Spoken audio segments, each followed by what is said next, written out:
Black billionaire girl's seat stolen by white passenger. Seconds later, flight gets grounded.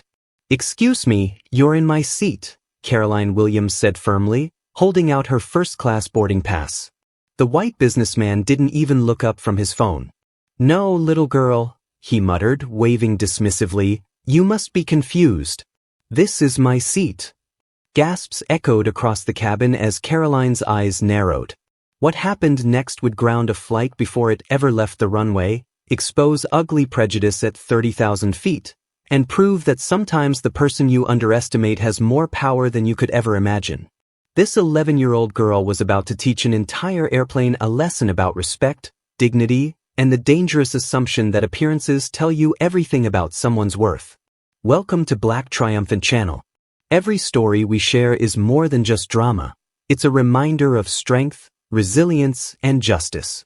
If you believe in celebrating Black excellence and standing against injustice and prejudice, hit that like and subscribe button right now. We would like to know where you are watching from and what time is it for you right now in the comment. 11-year-old Caroline Williams walked down the jet bridge toward Flight 892 with the quiet confidence of someone who belonged exactly where she was going. At 3'6" with natural hair pulled back in an elegant bun, she moved with a grace that came from years of attending charity galas, business meetings, and international conferences alongside her father. Her simple but expensive outfit, an elegant orange gown, spoke of understated wealth, though most people wouldn't recognize the designer labels or the custom jewelry that had been gifts from world leaders and tech moguls. This was her 15th time flying first class this year alone, traveling between her boarding school in Switzerland, her father's offices in New York, and their family homes in Los Angeles and Dubai. Flying first class wasn't a luxury for Caroline. It was simply Tuesday. Her father, David Williams, had built a technology empire worth over $12 billion, making him one of the wealthiest Black men in the world. But to look at Caroline, most people just saw a little Black girl, and unfortunately, that was exactly how the man in seat 2A saw her. She approached row 2 and immediately noticed the problem. A middle-aged white businessman had spread himself across her window seat like he owned the entire aircraft. His expensive suit was wrinkled from travel, his graying hair disheveled, and his general demeanor suggested the kind of entitlement that came from years of assuming the world would bend to his will. He was typing aggressively on his phone, completely oblivious to the fact that he was sitting in someone else's assigned seat. "Excuse me," Caroline said politely, her voice carrying the refined accent that came from years of international education. "I believe you're sitting in my seat." She held out her boarding pass, clearly showing seat 2A, first class, printed with her name, Miss A. Williams. The ticket was pristine, expensive, and undeniably legitimate. Any reasonable person would have looked at it, apologized for the mistake, and immediately moved to their correct seat. But this man wasn't reasonable. He glanced up from his phone with the kind of irritated expression reserved for interruptions by people he considered beneath his notice. His eyes took in Caroline's appearance, young, Black, female, and his brain apparently categorized her as someone who couldn't possibly belong in first class. Without even looking at her boarding pass, he waved her away dismissively. "No, little girl," he said with the condescending tone of someone speaking to a child who had wandered away from her parents. "You must be confused. This is my seat. Economy is that way." He pointed toward the back of the plane with the casual arrogance of someone who had never been challenged in his life. The words hung in the air like poison gas. Several passengers in nearby seats looked up from their magazines and laptops, sensing that something uncomfortable was unfolding. A well-dressed woman across the aisle frowned deeply. A businessman in the row behind them pulled out his phone, already sensing that this interaction was heading somewhere worth documenting. Caroline felt the familiar sting of assumption-based discrimination, but she had learned long ago not to let her emotions control her response. Growing up as the daughter of one of the world's most successful entrepreneurs meant she had faced this kind of prejudice before. People looked at her and saw what they expected to see, not who she actually was. "Sir," she said calmly, her voice remaining perfectly polite despite the insult. "I'm not confused. This is seat 2A, and this is my boarding pass for seat 2A. You're sitting in my assigned seat." She held the boarding pass closer to him, but he didn't even glance at it. Instead, he laughed, actually laughed, as if the idea of a black girl having a legitimate first-class ticket was the funniest thing he'd heard all day. "Listen, sweetheart," he said with mock patience, "I don't know how you got confused, but children don't just wander into first class. Your parents are probably looking for you back in economy. Why don't you run along and find them before you get in trouble?" The condescension dripped from every word. He had not only refused to look at her ticket, but he had assumed she was traveling with parents, assumed she couldn't afford first class, and assumed she was too young and too black to belong in his proximity. Each assumption was wrong, but his prejudice had blinded him to any possibility that he might be mistaken. Other passengers were now openly staring. The woman across the aisle looked appalled. A young couple in the front row had stopped their conversation to watch the unfolding drama. An elderly businessman was shaking his head in disgust, clearly recognizing the racial undertones of the interaction. Caroline remained standing in the aisle, her boarding pass still extended, her composure unshaken. She had learned from her father that the loudest voice in the room was rarely the most powerful one. True power came from calm certainty, from knowing your worth regardless of whether others recognized it. "Sir, I'm going to ask you one more time to please look at my boarding pass and move to your correct seat," she said, her voice carrying a new edge that suggested this politeness was a choice, not a weakness. The businessman finally looked up from his phone with genuine annoyance, as if this black girl was ruining his entire day by having the audacity to claim a seat he had decided belonged to him. His face twisted into an expression of exasperation mixed with what could only be described as racial resentment.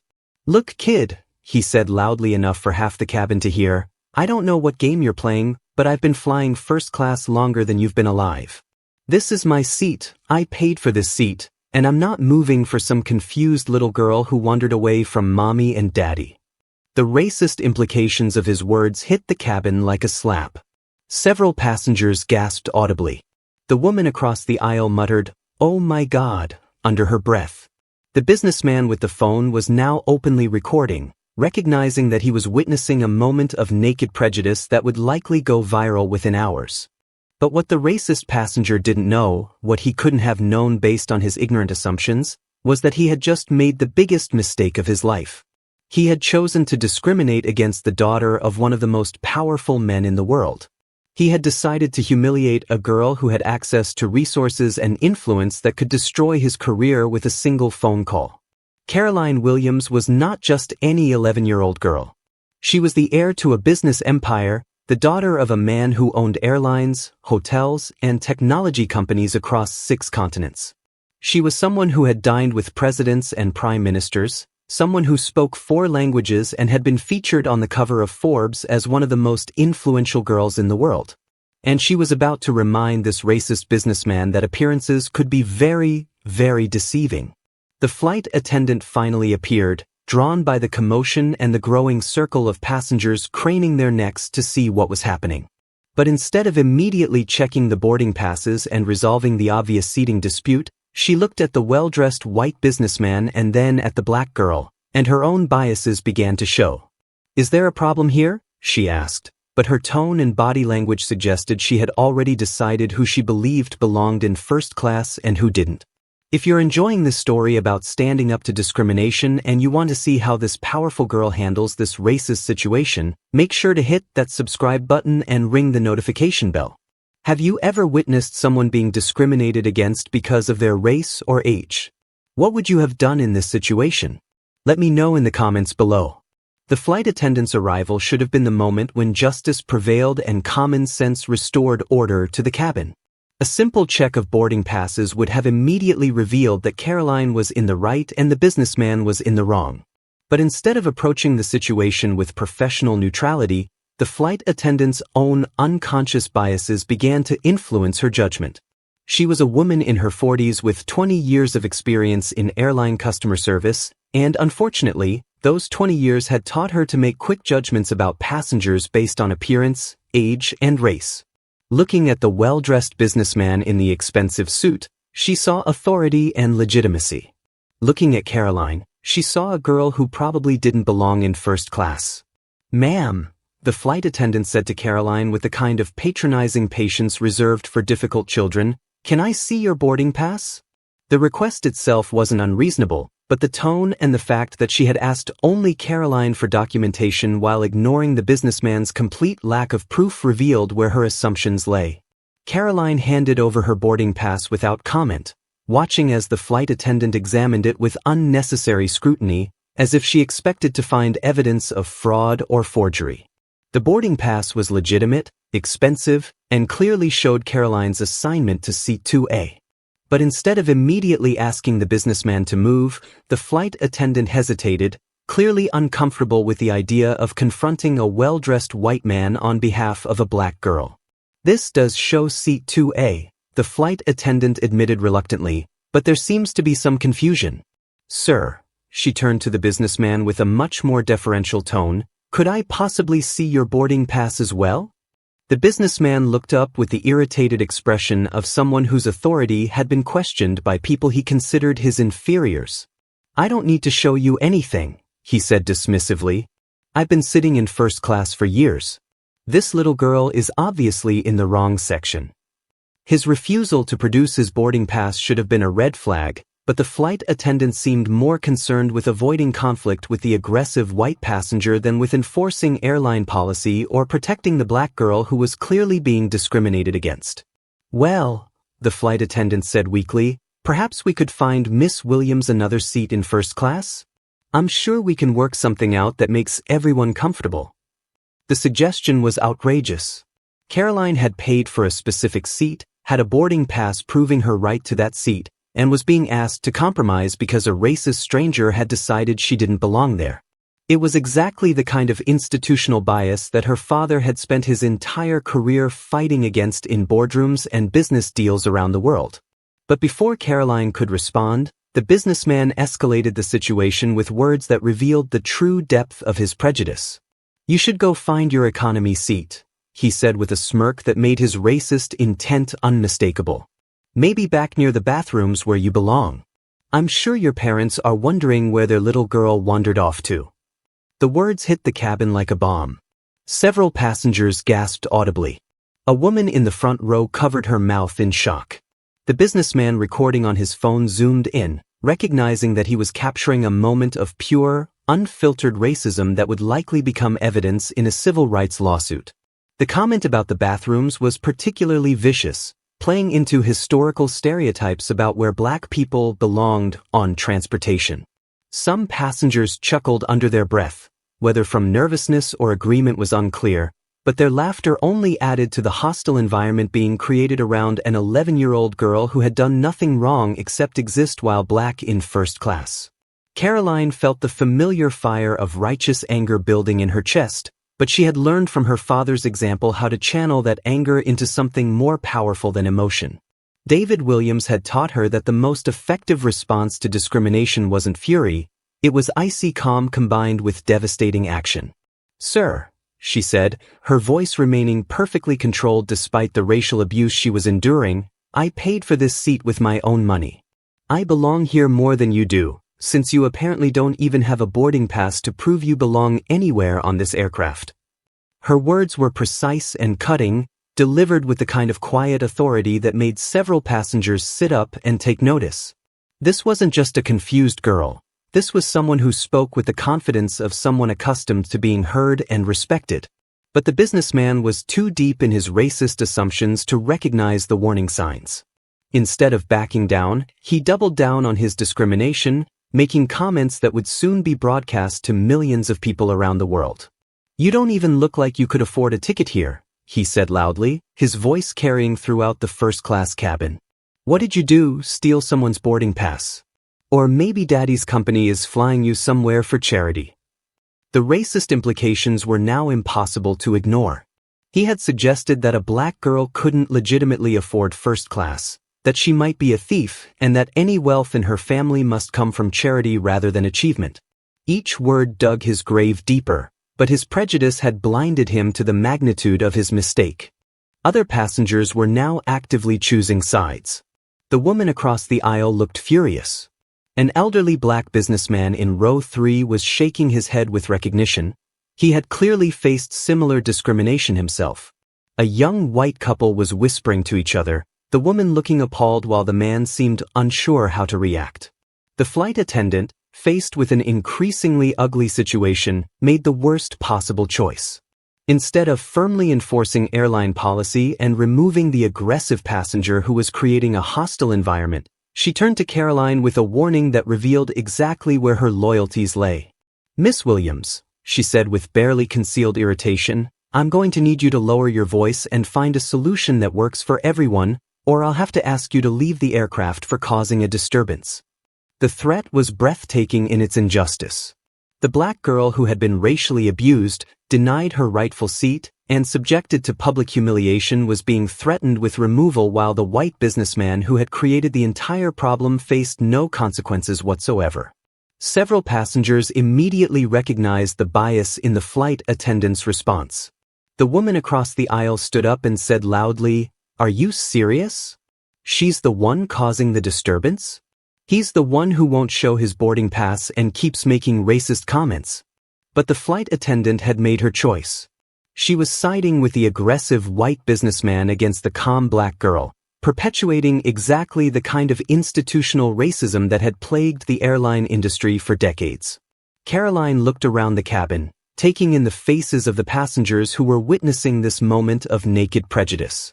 Some looked supportive, others uncomfortable, and a few seemed to agree with the businessman's assessment that she didn't belong in first class.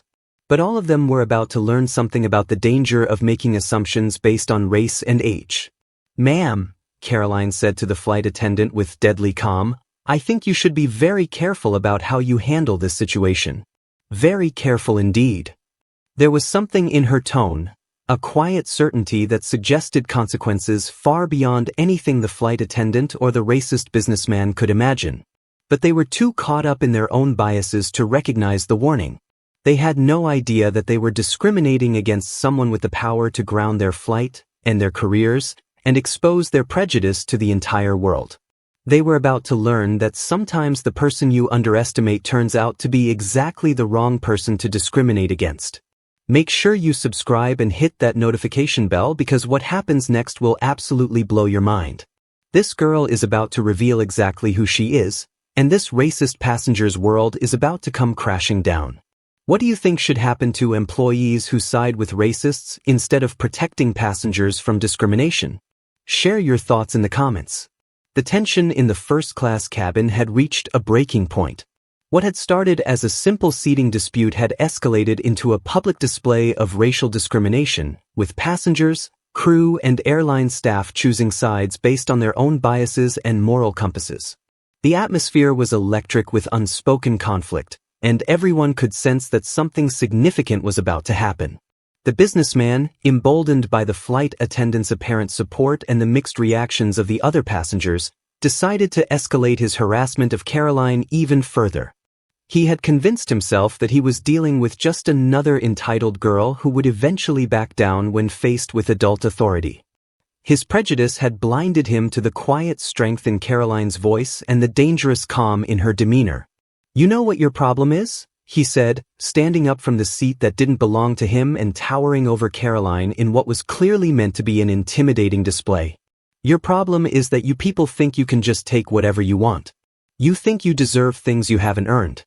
Well, this is the real world, little girl, and in the real world, there are consequences for not knowing your place."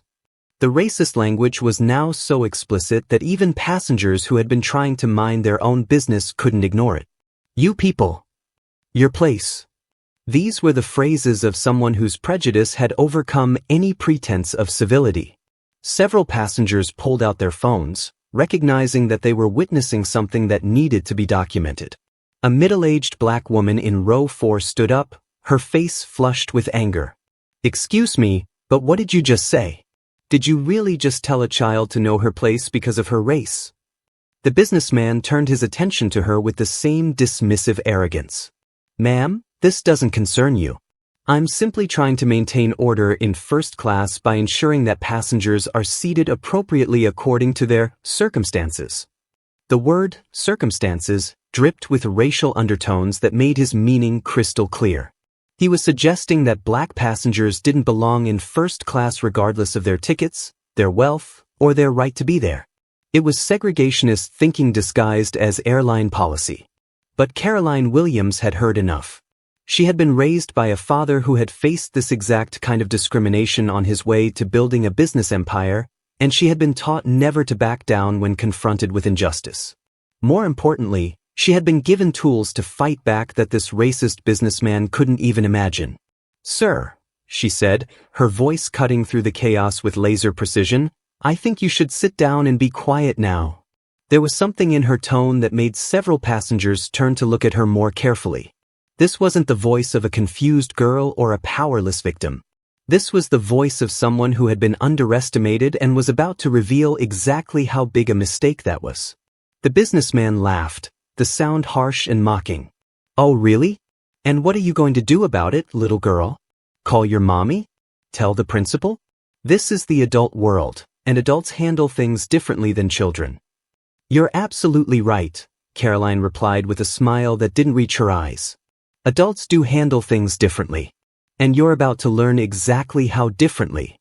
She reached into her designer purse, a purse that cost more than most people's monthly salary, though the businessman was too blinded by prejudice to recognize luxury when he saw it, and pulled out her phone. It wasn't just any phone, it was the latest model with custom modifications that only a handful of people in the world possessed, the kind of device that came with direct access to corporate boardrooms and government offices around the globe. "I think it's time I called my father," she said calmly. The businessman laughed even harder. "Oh, please do. I'm sure Daddy will come running to rescue his precious little princess. Maybe he can explain to you how airline seating actually works." Several passengers exchanged glances, sensing that the businessman had just made a crucial error. There was something about Caroline's confidence, something about the way she carried herself, that suggested her father might not be just any concerned parent. But the businessman was too caught up in his own arrogance to recognize the warning signs. Caroline speed-dialed a number that connected her directly to one of the most powerful offices in the global economy. As the phone rang, she looked around the cabin with the calm certainty of someone who was about to turn the tables on everyone who had underestimated her. "Hello, Daddy," she said when the call connected, her voice carrying clearly through the quiet cabin. "I'm sorry to bother you during your board meeting, but I have a situation that requires your immediate attention." The businessman was still smirking, completely unaware that he was about to face consequences beyond his worst nightmares. The flight attendant looked nervous for the first time, beginning to sense that maybe she had misjudged the situation. Other passengers leaned forward, trying to hear both sides of the conversation. "I'm on flight 892 to Denver," Caroline continued, "and there's a passenger in my assigned seat who refuses to move. He's made several racist comments, called me names, and suggested that black passengers don't belong in first class. The flight attendant is supporting his position and has threatened to remove me from the aircraft for demanding my rightful seat." She paused, listening to her father's response, then looked directly at the businessman with an expression that could freeze water. "His name?" she said into the phone. "Let me ask him." She turned to the businessman with mock politeness. "Sir, could you please tell me your name? My father would like to know exactly who he's dealing with." The businessman's smirk began to falter slightly, but his arrogance was still intact. "Tell your daddy that my name is Robert Henderson, and I've been flying first class since before you were born. Maybe he can teach his daughter some manners while he's at it." Caroline repeated the name into the phone, then listened as her father's voice became audible to passengers sitting nearby. What they heard made several of them gasp in recognition and fear. "Robert Henderson," the voice from the phone said with icy authority, "I want you to listen very carefully to what I'm about to tell you. You have just made the biggest mistake of your life." The businessman's face began to change as he recognized something dangerous in the voice coming from the girl's phone. This wasn't just an angry parent. This was something else entirely. "My daughter is Caroline Williams," the voice continued, "and I am David Williams, CEO of Williams Global Enterprises. You may recognize my companies: Williams Airways, Williams International Hotels, Williams Technology, and about 40 other businesses that employ over 200,000 people worldwide." The name hit the cabin like a thunderbolt. David Williams was one of the most famous entrepreneurs in the world, a billionaire whose business empire spanned multiple industries and continents. His face had been on the cover of Time magazine as one of the most influential people of the year. His daughter wasn't just any girl, she was the heir to one of the largest privately held companies in the world. Robert Henderson's face went from confident smirk to horrified realization in the span of 3 seconds. The color drained from his features as he understood exactly who he had been discriminating against. He had chosen to be racist toward the daughter of one of the most powerful black men in the world, and he had done it in front of dozens of witnesses with cameras. Several passengers were now openly staring at Caroline with recognition and awe. The businessman who had been recording was zooming in on Henderson's face, capturing the moment when arrogance turned to terror. The flight attendant looked like she was about to faint as she realized she had threatened to remove the daughter of a man who probably owned more airline stock than anyone else on the planet. But David Williams wasn't finished speaking. Mr. Henderson, his voice continued, now carrying the full weight of billionaire authority, you insulted my daughter, discriminated against her based on her race, and created a hostile environment that violated both federal civil rights laws and basic human decency. What happens next is entirely up to you. The businessman tried to speak, his voice coming out as a weak croak. Mr. Williams, I didn't know, I was just. You were just what? David Williams' voice cut through his stammering like a knife. You were just being racist?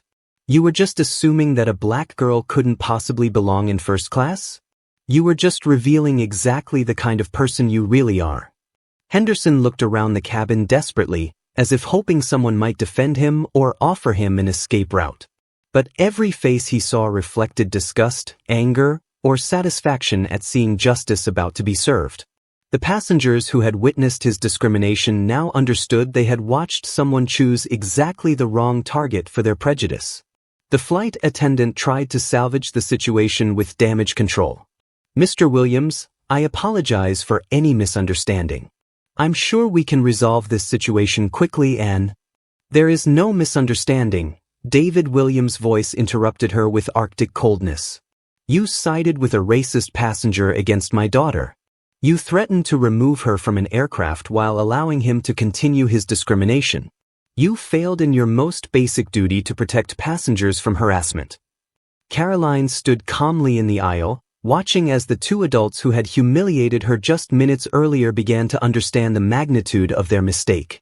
Her father had taught her that true power wasn't about revenge, it was about justice and ensuring that discrimination had consequences that would prevent it from happening to others. Now, David Williams continued, his voice filling the cabin with absolute authority, here's what's going to happen next. Make sure you're subscribed because what happens next will absolutely shock you. This billionaire CEO is about to demonstrate exactly what real power looks like when someone discriminates against his daughter. Do you think people who make racist assumptions get what they deserve when they face consequences? Let me know your thoughts in the comments below. The silence in the first-class cabin was deafening as David Williams' voice continued to emanate from Caroline's phone with the authority of someone who controlled billions of dollars and had the power to change lives with a single decision. Every passenger was transfixed, understanding that they were witnessing a moment when prejudice met consequences in the most dramatic way possible. Mr. Henderson, David Williams said, his voice carrying the icy precision of a man who had built an empire by making decisions quickly and executing them ruthlessly, you need to understand exactly what you've done. You didn't just insult a girl, you insulted my daughter. You didn't just make racist comments, you made them about a member of my family. And you did it all in front of witnesses who are recording every word. Robert Henderson's transformation from arrogant businessman to terrified defendant was complete. Sweat had begun to bead on his forehead despite the air conditioning, and his hands were visibly shaking as he realized that his casual racism had just destroyed his life in ways he couldn't even begin to calculate. Sir, Henderson stammered, his voice barely above a whisper, I sincerely apologize. I had no idea who… if I had known. If you had known what? David Williams' voice cut through his pathetic attempt at damage control like a blade. If you had known she was my daughter, would you have treated her with respect? But since you thought she was just another black girl, Racism was acceptable? The question exposed the core of Henderson's prejudice and the fundamental problem with his attempted apology. He wasn't sorry for being racist. He was sorry for being racist toward someone with the power to destroy him. His moral failure was complete and public, documented by multiple cameras for the world to see. "Mr. Williams," the flight attendant interjected desperately, "I want to assure you that our airline doesn't tolerate discrimination of any kind. This was simply a misunderstanding about seating arrangements." David Williams' laugh was cold and humorless. "A misunderstanding? My daughter showed you her boarding pass proving her right to seat 2A. Mr. Henderson refused to show his boarding pass at all. She remained calm and polite while he made racist comments. And you threatened to remove her from the aircraft while taking his side. Exactly what part of that was a misunderstanding?" The flight attendant had no answer because there was no answer. Her bias had been exposed as clearly as Henderson's racism, and now she was facing the consequences of siding with prejudice instead of protecting a passenger from discrimination. But David Williams was just getting started. His voice took on a tone that suggested he was moving from establishing facts to taking action. "I'm going to put you on speakerphone now," he announced, "because I want everyone in that cabin to hear what happens when someone chooses to discriminate against my family." Caroline touched a button on her phone, and suddenly David Williams' voice filled the entire first-class cabin with crystal clarity. Every passenger could hear every word as one of the world's most powerful CEOs prepared to demonstrate exactly what real consequences looked like. "Captain Morris," David Williams said, and several passengers gasped as they realized he was speaking directly to the pilot. "This is David Williams. I need you to stop this aircraft immediately and return to the gate." "Mr. Williams?" The captain's voice came through the plane's communication system, clearly surprised to be receiving a direct call from such a high-profile passenger. "Sir, we're currently in the queue for takeoff. Is there an emergency?" "Yes, Captain, there is an emergency. There is a passenger in first class who has been making racist comments toward my daughter and creating a hostile environment. There is also a flight attendant who has failed to protect passengers from discrimination and has threatened to remove the victim instead of the perpetrator. I need both of them removed from this aircraft immediately." The announcement hit the cabin like a bomb. Passengers looked around at each other with expressions ranging from shock to satisfaction to absolute amazement. They were witnessing something unprecedented, a flight being stopped because a billionaire's daughter had been discriminated against, and the discriminators were about to face immediate consequences. Henderson tried one more desperate attempt to save himself. "Mr. Williams, please, I have a family, I have a career. I made a mistake, but please don't." "Don't what?" David Williams' voice overrode his pleading with ruthless precision. "Don't hold you accountable for your racism? Don't protect my daughter from further harassment? Don't ensure that other passengers never have to face the kind of discrimination you've displayed?" The captain's voice returned over the intercom. "Ladies and gentlemen, we are returning to the gate due to a passenger conduct issue. We apologize for the delay and will have you airborne as soon as possible." The plane began to slow and turn, the engines powering down as they exited the takeoff queue. Henderson collapsed back into the seat that wasn't his, the reality of his situation finally sinking in completely. His racist assumptions had grounded an entire flight and exposed his prejudice to hundreds of people who were already posting videos to social media. "Mr. Williams," the flight attendant made one last attempt to minimize the situation. "Perhaps we could handle this more quietly? I'm sure we can find a solution that doesn't require—" "Quietly?" David Williams' voice carried a note of incredulous anger. "You want to handle racism quietly? You want to sweep discrimination under the rug? That's exactly the kind of thinking that allows this behavior to continue." He paused, and when he continued, his voice carried the full weight of moral authority and business power combined. "Let me be very clear about something. I didn't build a $12 billion empire so that my daughter could be treated as a second-class citizen by racist passengers and biased airline employees. I didn't become one of the most successful black entrepreneurs in history so that other people's children could face the same discrimination I faced decades ago." The cabin was completely silent except for the sound of phones recording and the occasional gasp from passengers who were understanding the full scope of what they were witnessing. "This isn't just about my daughter," David Williams continued. "This is about every black child who has been told they don't belong somewhere they have every right to be. This is about every girl who has been judged by their appearance instead of their character. This is about stopping discrimination before it spreads to other passengers and other flights." The plane came to a complete stop at the gate, and passengers could see through the windows that airport security vehicles were already waiting. Word had clearly spread through the airport that something significant was happening on Flight 892, and the response was immediate and overwhelming. "Mr. Henderson," David Williams said, his voice now carrying the finality of a judge pronouncing sentence, "you chose to be racist toward my daughter in front of dozens of witnesses. You assumed that a black girl couldn't belong in first class. You created a hostile environment based on your prejudices. And now you're going to face the consequences of those choices." Henderson was crying now, tears of self-pity rather than genuine remorse, understanding that his life was about to change dramatically and permanently. His racism had been caught on camera, broadcast to the world, and he was about to be removed from an aircraft by security while millions of people watched the videos online.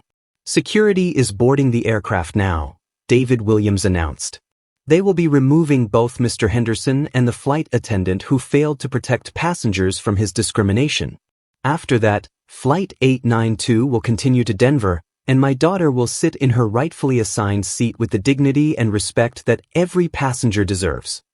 The sound of footsteps on the jet bridge announced the arrival of airport security, federal agents, and airline executives who had been summoned to deal with what was already being called the most documented case of airline discrimination in history. Caroline Williams stood calmly in the aisle, watching as the adults who had humiliated her prepared to face justice.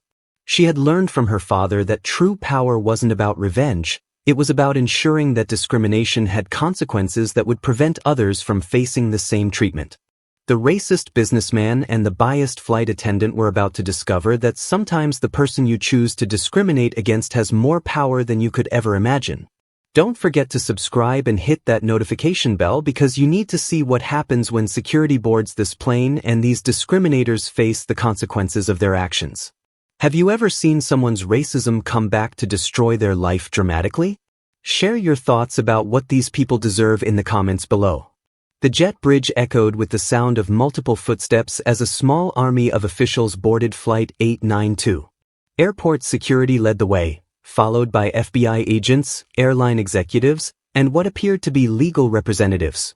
The presence of federal agents transformed the situation from a simple airline incident into a potential criminal investigation, and every passenger in the cabin understood they were witnessing something that would make international headlines. The lead security officer, a tall man with 20 years of experience dealing with difficult passengers, approached the first-class section with the grim expression of someone who had been briefed on exactly what had transpired. Behind him, a woman in an expensive suit who was clearly a high-ranking airline executive looked like she was preparing for the crisis management challenge of her career. "Ladies and gentlemen," the security chief announced to the cabin, "I am Officer Rodriguez with Denver Airport Security. We are here to address a reported incident of passenger discrimination and to ensure the safety and comfort of all travelers. We ask for your cooperation as we resolve this matter." His eyes immediately found Robert Henderson, who was still sitting in Caroline's assigned seat, looking like a man who had just watched his entire life collapse in real time. The businessman's expensive suit was now wrinkled and soaked with nervous sweat, his earlier arrogance completely replaced by the desperate terror of someone facing consequences he never imagined possible. "Mr. Henderson," Officer Rodriguez said with professional authority, "I need you to gather your belongings and come with us immediately." Henderson tried one final, pathetic attempt to avoid his fate. "Officer, there's been a terrible misunderstanding. I was just trying to maintain order in first class." This young lady seemed confused about her seating assignment, and I was simply... "Sir," the FBI agent who had boarded behind security interrupted with icy professionalism, "we have multiple video recordings of your conduct, including your explicit racist statements and your refusal to show your boarding pass. There is no misunderstanding here." The agent held up his phone, which was displaying one of the many videos that passengers had recorded and immediately uploaded to social media. The footage clearly showed Henderson's discriminatory behavior, his racist comments, and his arrogant refusal to acknowledge Caroline's legitimate boarding pass.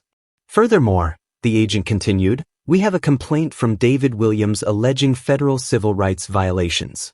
Your conduct today potentially violates multiple federal statutes regarding discrimination in public accommodations. The words, federal civil rights violations, sent a visible shiver through Henderson's body.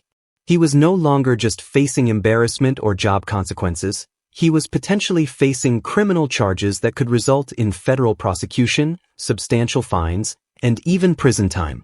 The airline executive stepped forward, her face pale with the understanding that her company was facing a public relations nightmare of epic proportions. Mr. Henderson, I am Sarah Mitchell, Senior Vice President of Customer Relations for the airline. I need you to understand that your behavior today violates every policy and value our company stands for. She turned to address the entire cabin, clearly aware that dozens of cameras were recording her every word. On behalf of our airline, I want to apologize to Miss Williams and to every passenger who witnessed this unacceptable display of discrimination. This behavior does not represent our company values, and we will be taking immediate and comprehensive action to address it. But Henderson wasn't finished making his situation worse. Desperate and panicking, he made one final appeal that only served to dig his grave deeper. You don't understand, he said, his voice rising with hysteria. I've been flying first class for 20 years. I'm a platinum member. I deserve better treatment than this. I was just trying to maintain standards. The racist implications of his words, that standards meant keeping black girls out of first class, were lost on no one in the cabin.